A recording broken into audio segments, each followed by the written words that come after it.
Happy anniversary, Rick. Hi. Welcome, everyone, to An Honest Look. Rick and I are collaborating on... Mine doesn't make any sound. He has the sound, but he doesn't have the glittery.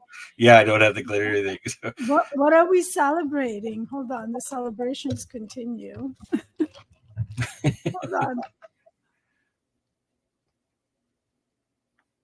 I got a lot more bubbles when I was trying. Yeah, I was practicing. There's a lot more bubbles. What happened? The bubble machine is not working. The bubble machine was working better. Oh, there we go. There was a bubble that just floated in front of us. I think maybe she did have it in the right way.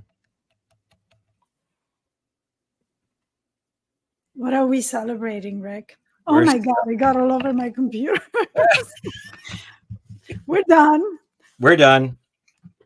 Put the noisemakers away. Why do we have noisemakers, and why are we doing this? Why are we doing this? We're doing this because this happens to be our 100th episode. We actually made it. Wow. We made it to 100. Congratulations. Yes. Congratulations, my friend. Yes. Have a drink. It's a little too early for that. But... Hey, speaking of drink, we have merchandise. Love it. I need one of those as soon as possible. Everybody should have one of those. This is thanks for to my daughter. Listening to the podcast, Rick is holding a mug. Yes. An Honest Look mug. Created by my daughter. Yeah. It looks really sharp. What does it say on the other side of it? It's one of our shows. It says Go ahead. Yeah, manage your energy, manifest dreams. Yeah. It's one of our latest episodes. It is. I thought it was a really powerful episode too. Well, and it really sums up how we got to 100 episodes. Because it really was. And I love telling our original story. Like, and I share it a lot. Like, if I have a chance, right? It's like, why are you doing it? How did you do a podcast? And it was literally an inspired thought. One, I think it was you that was saying something like, we should be recording these shows or not the shows, but our conversations, because we were having regular conversations. Right. And basically call them grounding conversations. Like, we would just talk, as two friends would have coffee. And you suggested that we should record these things. And these conversations, just like, by the way, you did like 10 minutes ago when we got lost in one of our usual conversations, just catching up and connecting with each other. And we're like, why are we not recording this? Yeah. and then we're like, oh, wait, it's our 100th episode. Yeah. What can we do? Well, you have this thing from New Year's that doesn't make any noise. And you're like, well, I have the noisemaker. Yeah, I have the noisemaker. I just don't have the thing, the object. Yeah. Right. Yeah. See, it's all about collaborating. It's all about doing this together. And being spontaneous in the sense of just going with the flow, like often, sort of like, well, what are we going to talk about? Which is usually what we don't have anything planned. We don't because it's like we have all that we need, right? We have like we have life. Yes. Right? We have life unfolding. And I mean, listen, a lot has been unfolding in my life, and there's a lot of places where that can be useful to just use as an example for a lot of these conversations, right? Because ultimately what we do is help people navigate life in a better way, right? In an easier way, in a more aligned and fulfilling way. And it's not from a clinical sort of prescription method. No. It's really us talking about how we're doing navigating this thing called life. Day to day, instance after instance, example after example, like of how you navigate this. And I think that's applying all of this in everyday life is what it comes down to. We can sit here and coach and talk about all this stuff from a coaching perspective and the techniques and how the brain works, and that is super important.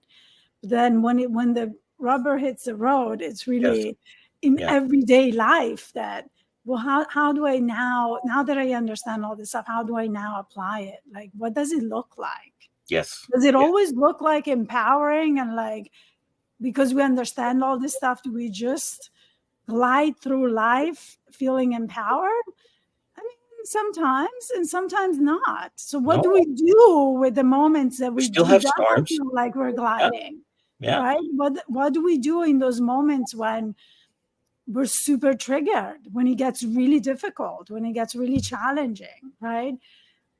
I mean, I cannot see a better way to do this, right? Other than being like, well, this is what I was facing, this is how I got triggered, and this is what I did, right?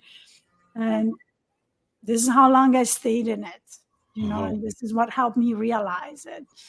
I find that there's a lot of value in this because it gets out of the theory and goes into the practical, right? And like practically, yes, there are tools that you can practically apply, specific tools, but also like what's practical is like what unfolds every day in your normal life when you have Mhm. to make lunch and dinner and pick up your kids from school and like show up for work. And how do we apply all these tools and techniques and this Yeah. intellectual understanding onto Right. that?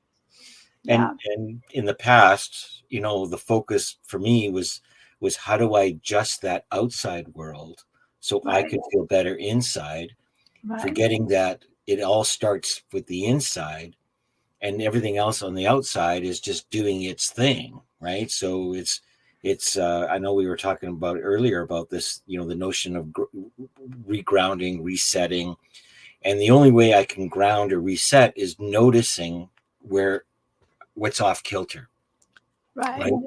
And as I'm navigating through all the different things, and we were talking about how busy our Decembers were, you with your move and all the other activities that were going on with this thing called Christmas was in the then there's New Year's, right? And it seems like this energy all gets combined or concentrated within over a 2-week period, like no other holiday has that Yeah, kind of it's pressure. really intense. It Right. really is. This is right. And a lot of people are just like, I'm not doing Christmas this year. I'm not doing this. Right. Right. Well, that's one solution. That's one way of handling it. And I decided I was going to try this experiment around effortlessness. Like, what is it like navigating with less stress, with more ease?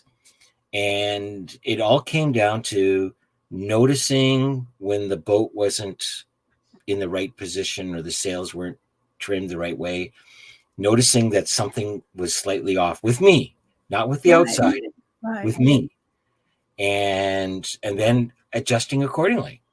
And it could be meaning slowing down more to the speed of life, letting go of something that I was holding on to maybe a little too tight, all these different things. And then again noticing the differences. It's like, oh yes, this feels a lot better. Oh, this feels Yeah. more natural. So yeah, no, it's and this is what continued going on. I think this is a very worthwhile experiment for me to explore this effortlessness in doing, and part of that was letting go of the pressure of Right. I should. Well, questioning all those shoulds, right? We Oh, talked about this yeah, in one of the last episodes, like really like questioning it. Like, do I need to buy yeah, all these gifts? Do I need to do all these things because that's what we do? Does it feel good to do that? Right. For me this year, the reframe was, I had a lot of anxiety over like gifts, like getting more stuff to my kids. I mean, I just went through this horrifying process of decluttering. purging, yeah, Yeah, purging my kids' toys. I mean, for anyone who has children, like, whew, it's not like it was, and now I feel really old. In my days when I was growing up, right? Things seem to have a different cost nowadays, right? Like I had a couple of dolls, maybe three, like I feel like things do cost less these days, like this is more mass produced. I mean, I don't want to go into how many dolls my girl has, but it's a lot. And it was a lot of compromising and working towards getting rid of some stuff, and but also a lot of work towards like this year maybe we'll receive gifts in a different way. Let's just pick something that you really, really need, so a bigger gift, but that's something that's useful, that's going to last you a long time. So that's how I tackled that, because I really realized just the idea of another single gift entering this home was triggering me, right? So that was one thing. And the other thing was like, we have to do the Christmas tree, and we have to do this, and we have to do that, and there's no room still in here, and like it doesn't look like a place that's going to feel very Christmassy. Okay, so why don't we take some time and go somewhere where we can do that, and really do that, to spend some time together, right? Then I could just mold this into what I need and what aligns with me, right? Rather than I have to have the Christmas tree up by this day, and I have to do it at home because, like all of that have to, should, and, need to, put them all away. And like, what are the things that matter to me? Well, what matters to me is for my kids to feel like they're celebrating and they're being, like they're receiving something they really love, and us spending time together. We can do it within the context of Christmas, but we can really focus on those values rather than I gotta have 15 gifts under the Christmas tree, and they all have to be perfectly wrapped, and they all have to be opened on this day at this time. There's a lot of bending those rules. Like we're gonna do it when we're gonna get to it, and this is how it worked out. And maybe the dinner or the lunch wasn't as voluptuous as it usually is because I was in my home, but my kids don't care about that. Turns out. They really don't. That's an adult thing that you have to. I come from a tradition of it's an all-day deal. Eating for Christmas, it's an entire day deal. Like you do it the night before for Christmas Eve, and then you start all over again for Christmas, and all day you're sitting around eating and drinking and watching TV. Like we did our version of it. We did. This is a funny story. Actually, I didn't tell you. This could be a scene from a movie. I think I told you I have an electric car, and charging it turned out to be very challenging up in the mountains, which is where we went. Long story short, we ended up spending Christmas evening-ish, late afternoon, at a Chinese takeout. Oh, really? Oh, the car was, lo and behold, turns out it was going to take 2 hours for the car to charge, and not the half hour I thought it was going to take. Just got the car. And we ended up not at a Chinese restaurant, but a Chinese takeout for 2 hours waiting for the car to charge. It was a good appetizer. I was like, I refuse to have my whole dinner here, but like we can have an out. Like the kids were starving, so it was. I forgot to tell you this part. It was a pretty funny. I was like, this is either a horror movie or a scene from a really funny Christmas movie. That's what happened for us. So yeah, we bent a lot of rules. We're very flexible with.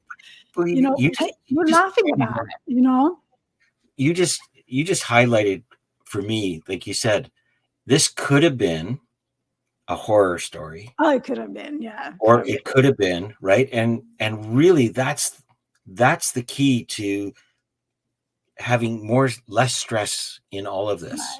Right. That's exactly what it is. You hit it right in the head, because the difference between the horror movie and the funny movie is your perspective. Yeah. Am I going to be triggered and pissed off that I'm sitting in like 29-degree weather, like walking to like multiple blocks to the only place open in this small town up in the mountains where we can possibly be stuck without the ability to go back home? Or can we just laugh about the irony of ending up here and turn it into an adventure on Christmas, and like just make it fun? And like we made it fun. Unfortunately, they didn't have any liquor. Yeah. We're gonna do this sober too. Yeah. But ended up being funny. By the time we walked there, waited for the food and ate it. We went back to the car, was fully charged. We went back and made some food for Christmas. And we had already opened all our gifts, so we had part of our Christmas. But listen, the dinner wasn't quite what I usually have. But again, my kids could care less. Well, exactly. Could care less. Yeah. Yeah. Yeah. That's the last thing they really remember.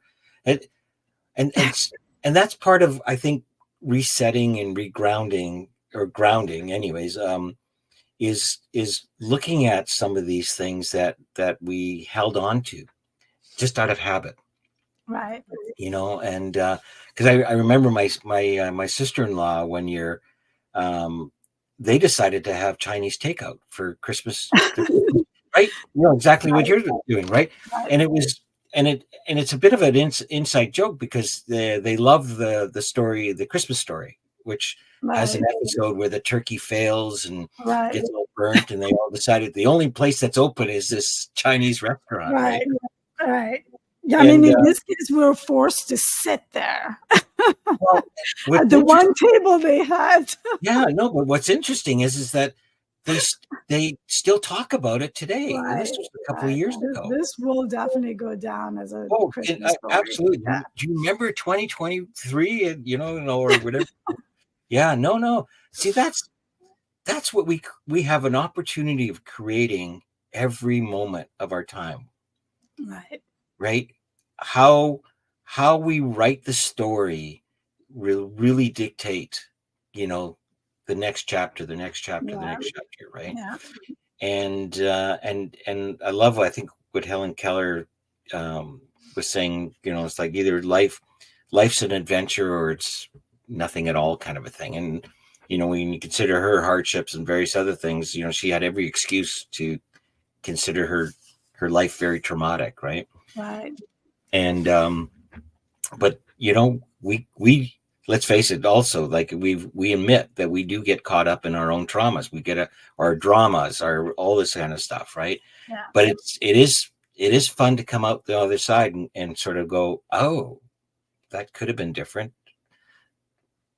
It's now different. That's in the past. It wasn't what I had planned. And it's what's happening, right? Yeah. And it's what's happening. That I think it's always the need to control and the need to have things in a certain way that creates friction, creates the resentment, creates all those low level feelings. And I'm not gonna say that I didn't feel that way when I realized the only fast speed charger in all of the Catskills is a 2-hour charger. So it wasn't quite as fast, right? It's like it's the only one. We have no choice, right? We have 10 miles left and we gotta go 40 to go back. This has to happen. And it is Christmas. And we opened gifts this morning, and we actually had an amazing hike right before that. Which we got to very late anyway, but it ended up being an amazing hike regardless, right? Yeah. But it is this need to go back to the way you had envisioned it, the way you wanted it to be, and we can take this as a metaphor for the rest of our lives, right? It really applies to all things, right? When we're building a business, when we're creating something new, when we're planning for a vacation, for anything, right?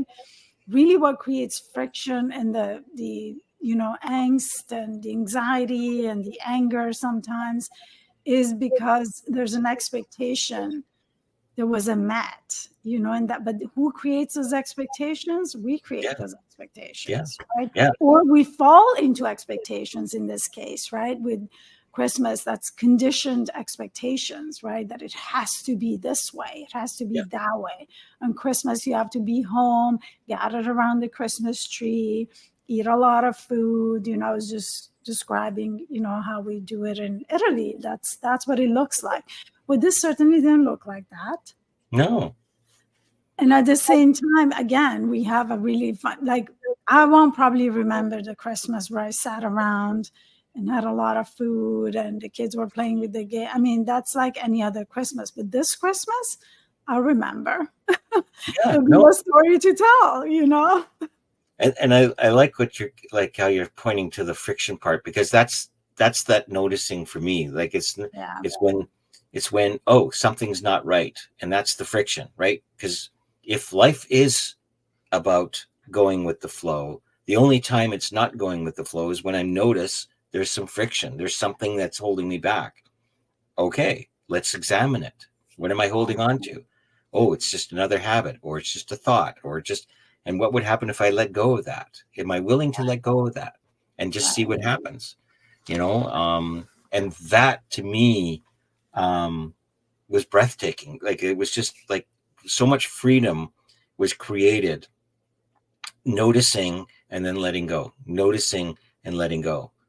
And did everything get done? No, not everything got done to my liking, but man, nobody else had the same script I was running. So nobody didn't notice that they didn't get whatever, you know, they didn't know that I didn't complete one of my projects.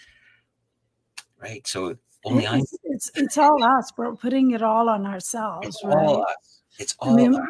we're also talking about, you know, like hitting that reset button sometimes, right?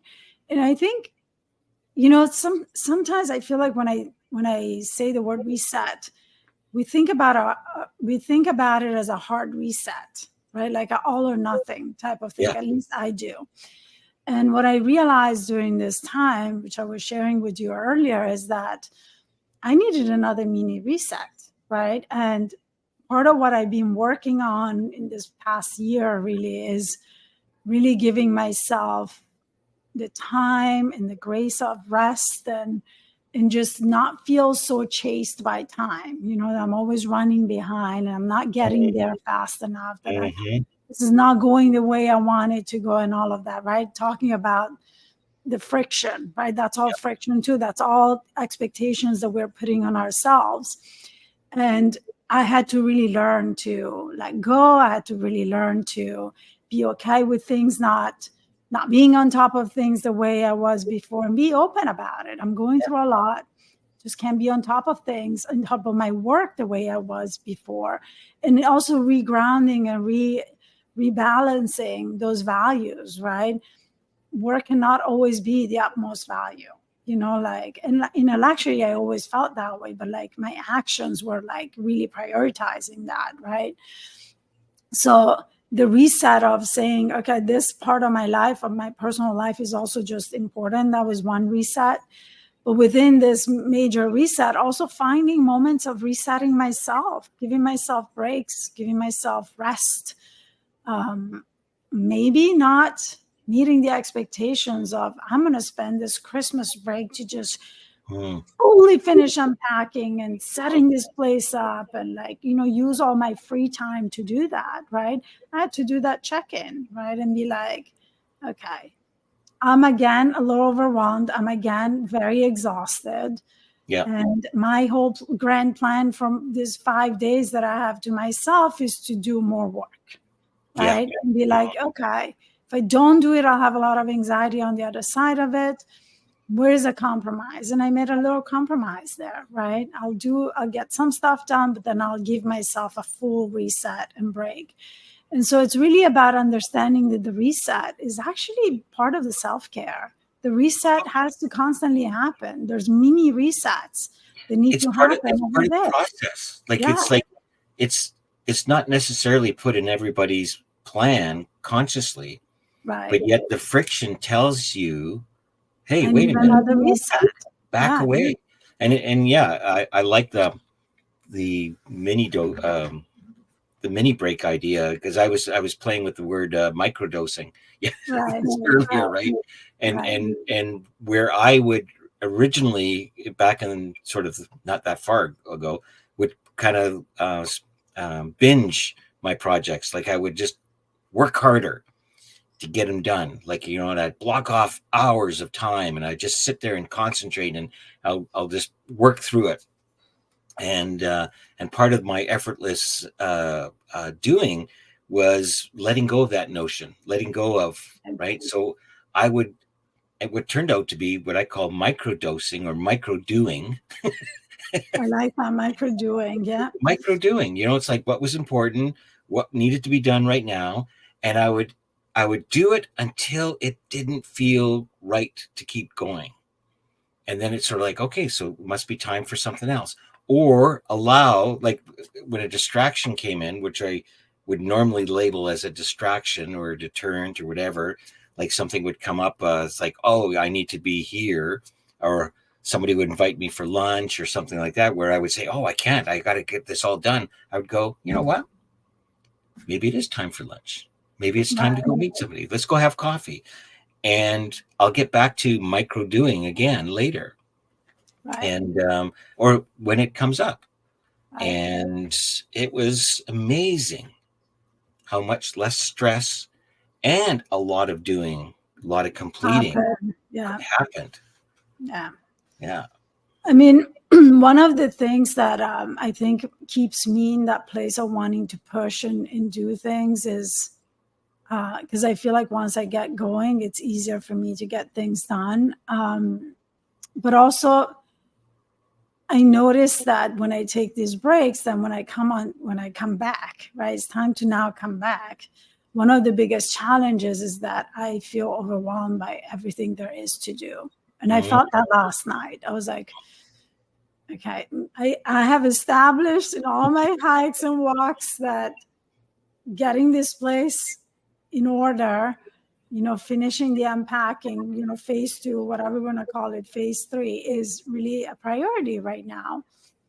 But holy crap, there's so much to do, right? And I felt a little bit like where to start. And I noticed that last week when I came back for a couple of days, I couldn't get started because I didn't know where to start. So I was like, Fatí, go back to the basics. Go back to what you coach everyone on. Make a list. Get all the work in one place. Get it off your mind, because I think it's holding all these thoughts in my mind was also creating a lot of overwhelm. Put it all on paper and then organize it on paper.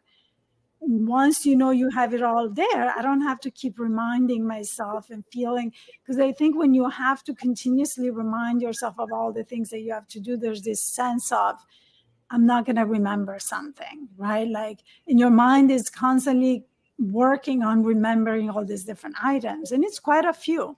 So I put them down on paper, and like the moment that I'm down on something written out, I can let it completely go out of my brain, because then what I do is I organize it in a way that makes sense, and then I have an order. And then all I need to do is do the micro doing that you're talking about. I know it's in a big plan, broken down into, in a way that makes sense. And I know that if I take a step every day, it's all going to get done. So absolutely. I finally sat down and did this process, because that's really, truly the only way that I get more efficient, with my time, and I ensure that I get all the things done. And as soon as something comes to mind, now I have a place to go put it. And I no longer have to hold it in my head, which was very overwhelming, and I had kept telling myself, I need to write this down. I need to write this down. I was just making mini lists. I wasn't making a big grand list. I realized that's where I'm at, because that's what I need. I need to reorganize myself, reset completely in that sense too. Let's start from the basics, like step 1, step 2, there's 20 steps. We're going to do one every day. That's all. And that's you understanding you. Yeah. Right. This is what works for me. Exactly. It's not a formula for everybody. And that's why I keep pointing towards, like, I could give you, options and advice on that, but I don't know you. Right. And lists have never been worked well for me. Right. But I do know, having, done the principles training and things like that, is actually, there's a really interesting analogy that came up. Somebody was sharing about, say you wanted to go from New York to Boston, right? You wanted to drive from there, right? That it's a bit of a distance, right? Well, you're on, and there's a lot of logistics and various other things that have to happen, especially now that you've got an electric car. But but I'll go there. no, we won't go there. But all of a sudden, you wake up and you find that the whole route is blanketed in fog. Right, so you know that you have to get to Boston.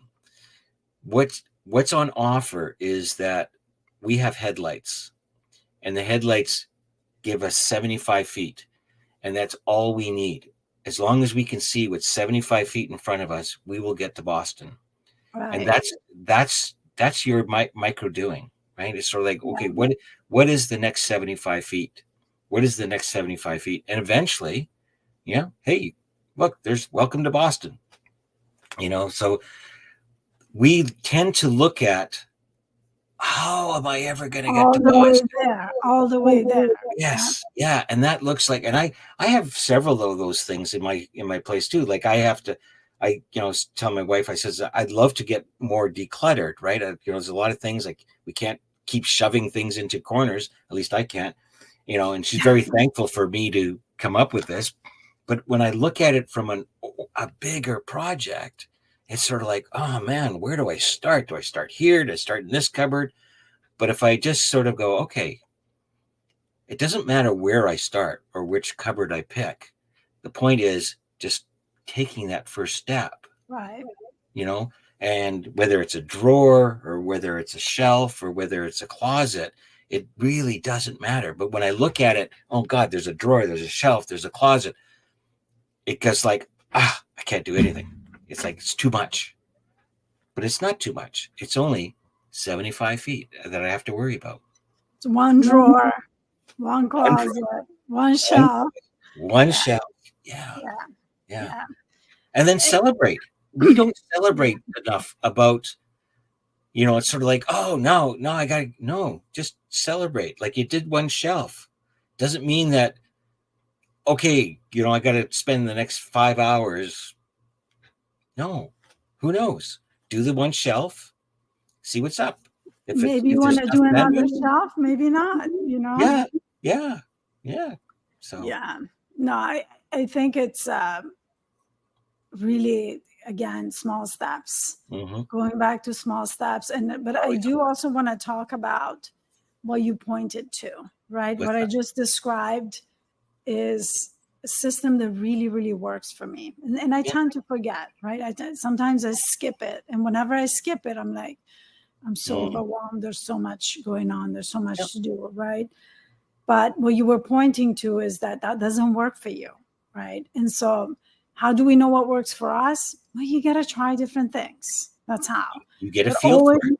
You got to get a feel for it, but always be connected to that piece of awareness.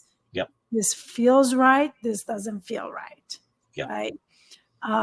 Because you can only know what works for you. Yeah. I can share what works for me. Rick can share what works for him. Somebody else can give you advice. Unsolicited advice typically comes our way, right? You should do this. You should do that. Do it this way. Do it that way.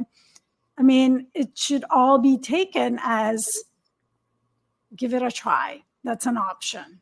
Have you tried it and it didn't work? Then throw it away, right? All advice should be taken that way, right? See if it fits. If it doesn't, get rid of it, right? Yeah. Or adjust it, or adjust it, or even something, like maybe I didn't think the list would work for me.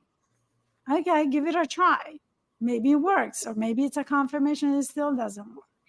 The only way to know is to try different things. So it's not an immediate fix or a magic pill, but there is a magic pill that works for each one of us individually. Because we are the creators of it. We are the ones that have to decide and try on and see what that magic pill is for us. No one is going to give you the magic pill. We went yesterday. Me and my wife went shopping, and we always like the clearance racks, right? It's got the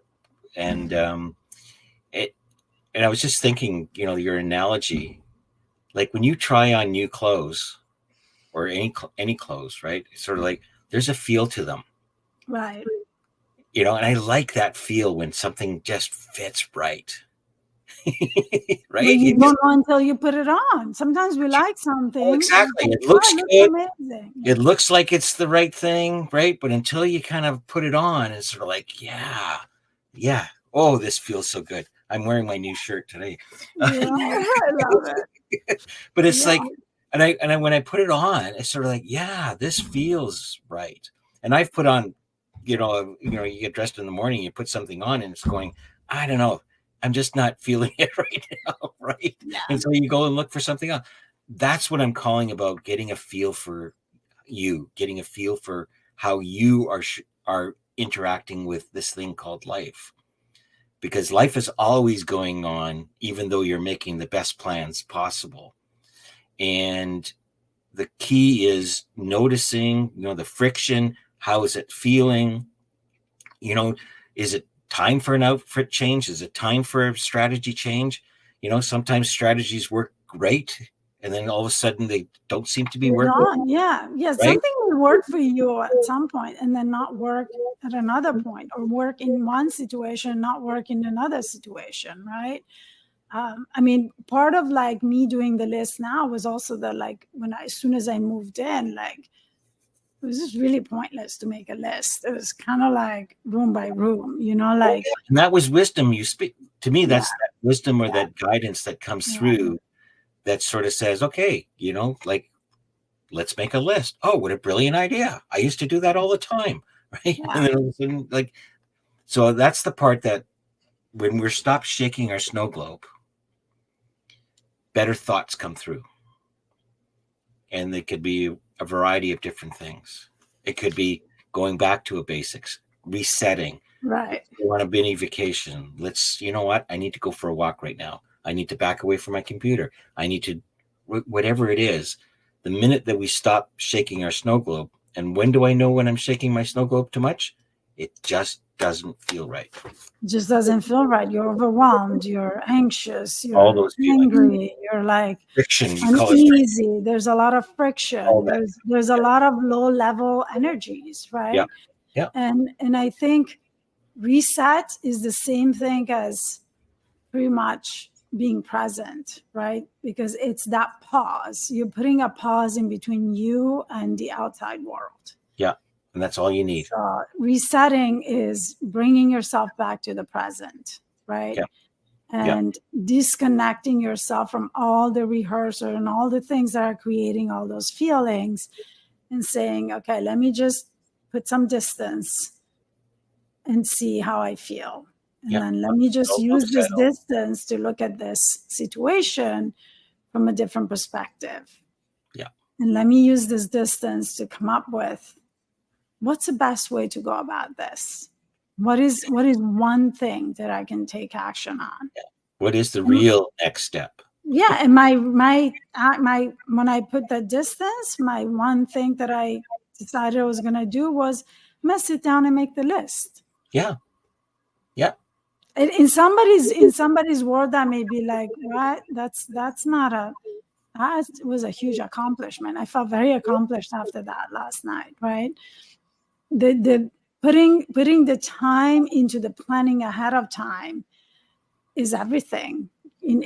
For someone that lives the life that I live, with all the things that I juggle, to have it a little bit planned out and organized, it's a major help for me. And again, because I know that works for me, right? Because it feels right. It's my life. It fits my life and the needs and the demands that are being put on my life every day. But that was the effort, right? The mental effort went into that, putting the list together. The rest is just execution, right? And also balance the awareness of, I got to balance that with still taking care of myself, still giving myself some rest when I need it, make it a micro step so that I will actually get it done and collect the win that comes from that. Because once you get going, it does change, it does become easier. So yeah, it's a lot of knowing all of this stuff from having done it, from having been through it before, and from having a lot of awareness and noticing, like this is not feeling right again, like I'm pushing again, I'm pushing against the wall again, And that's in it in a nutshell, right? That's I mean, I don't know how many times we've mentioned it in our show. I mean, we could probably count a few hundred anyways. This notion of noticing, right? It's like our awareness, our gift of consciousness, noticing, our awareness of what's happening is key to any change. It's actually, in the ADKAR world, it's, awareness is the A, it's the start. It always starts with awareness. And the more we are aware of, particularly our feelings in the moment, will help us navigate. It never fails us. Really, it's always telling us something. It's always information for us. So, wow. So 100 episodes. 100. Let me do this again. Oh, hang on. Okay. I don't know if I gotta coordinate the sound here. Have we got the sound here? I'm getting really good with these bubbles. Oh, it keeps going on my computer. Hold on, I don't have my. Now you can go. All right. Take it until you make it. A couple of crazy people we are. Well, it was a good 100 conversation. I love all the things that we touched upon. Micro doing, reset. It's a new term now. Micro doing. And, just being flexible and going with the flow. I mean, that's something we talk about very often, but as usual, this turned out to be a very powerful conversation and maybe a good place for us to turn things around with this show, right? 100, where are we going to go from here? We'll spend some time reflecting on this and celebrating, really taking a pause to celebrate how far we've come. Not too many podcasts get this far. Right. No, it's a huge accomplishment, and we've been through it for a while together. So I'm going to thank you for being my partner in this and for all of the wisdom that you bring to this and for playing full out with me every single time with honesty. Geez, what's the name of our podcast? Yeah, I think we walk our talk. It's your idea. I won that cup. Give me your address. But anyways, I'm always grateful for our conversations. And I've said this before in previous episodes, like this, I am living a dream. I'm faking it. Yeah, it is. No, it's who would have thought? Who would have thought? And then hear the feedback from people that have watched it, and then even knowing that I've got 100th episodes in, it's interesting. It's like, oh, you do a podcast? It's like, oh yeah, where have you been? Yeah, it's amazing. Yeah, we will look back at this episode in another 100 episodes. And it will be a good measure, right? Well, maybe we'll have better noisemakers and coordinating. Yeah. Hey, like we flexed and we just figured it out, right? Yeah. So that's just where we're at. There's a lot of commotion and stuff going on right now. So this is how we got here. And I'm okay with my little non-noise making celebratory, whatever these things are called. So there's another good podcast that we should topic. And we might have covered it before, but maybe it's good to revisit some of these. Is it doesn't have to be perfect. It doesn't have to be perfect. Definitely not. Yeah. Definitely not. It takes two in this case. Courtney. Anyways, if you like this episode, you like this show, please share it with others. We really want to, have our outreach expanded. We're almost at 400 subscribers. So if you haven't subscribed yet, do so. I'm getting carried away by the bubbles. Help us amplify our impact. I'll do more bubbles for you if you want me to. Yeah, if that's what it takes. If that's what it takes. If that's what it takes. Yeah. Subscribe, follow us, share the episodes, give us your feedback. Let us know if there's a topic you want us to talk about. Oh, yeah. Yeah. Nothing's taboo. Yeah. Help us amplify our impact and share the love. All right. And Happy New Year, everyone. I know that this is going to be airing a little bit later. We're already in the new year, but Happy New Year. It's never too late to say that. Yeah. All right. All right, Rick. Take care. Bye for now.